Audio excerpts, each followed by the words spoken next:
আসসালামু আলাইকুম। দেখতে পাচ্ছেন আবার একটা কালেকশন নিয়ে আপনাদের মাঝে হাজির হইলাম। Honda Yamaha phasor. সামনে টায়ার কন্ডিশন দেখুন, এক কথায় ফ্রেশ অবস্থায় আছে। এই পাশ থেকে দেখুন, গাড়িতে কোথাও কোনো দাগ স্পট পাবেন না, গাড়িটি সম্পূর্ণরূপে ফ্রেশ আছে। এই পাশ থেকে দেখুন, দেখতে পাচ্ছেন ইঞ্জিন কন্ডিশন সুপার ফ্রেশ। আপনাদেরকে পরবর্তীতে গাড়িটার সাউন্ড দেখে দিব। এ পাশ থেকে দেখুন, বগুড়ার নাম্বার করা, পিছনে টায়ার দেখুন। এই গাড়িটি বগুড়ার নাম্বার করা, 18 সালের মডেল, 18তে রেজিস্ট্রেশন করা। গাড়িটি হয়তো মিটার কমে রাখছে, আমরা এরকম 6000 কিলোতে পাইছি। মিটার কমানো এটা আমরা বিশ্বাস করি।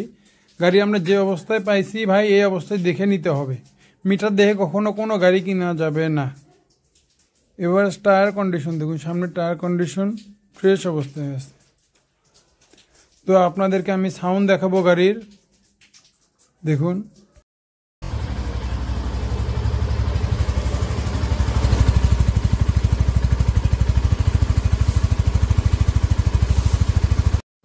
দেখতে পারলেন গাড়িটির সাউন্ড অবস্থা কীরকম আছে। গাড়িটি এক কথায় ফ্রেশ অবস্থায় আছে। তো যাদের এ ধরনের গাড়ি প্রয়োজন তারা অল্প টাকায় আমাদের কাছ থেকে এই গাড়িটি পুরো বাংলাদেশে কুরিয়ারের মাধ্যমে নিতে পারবেন। তো সবাই ভালো থাকবেন, সুস্থ থাকবেন। আল্লাহ হাফেজ।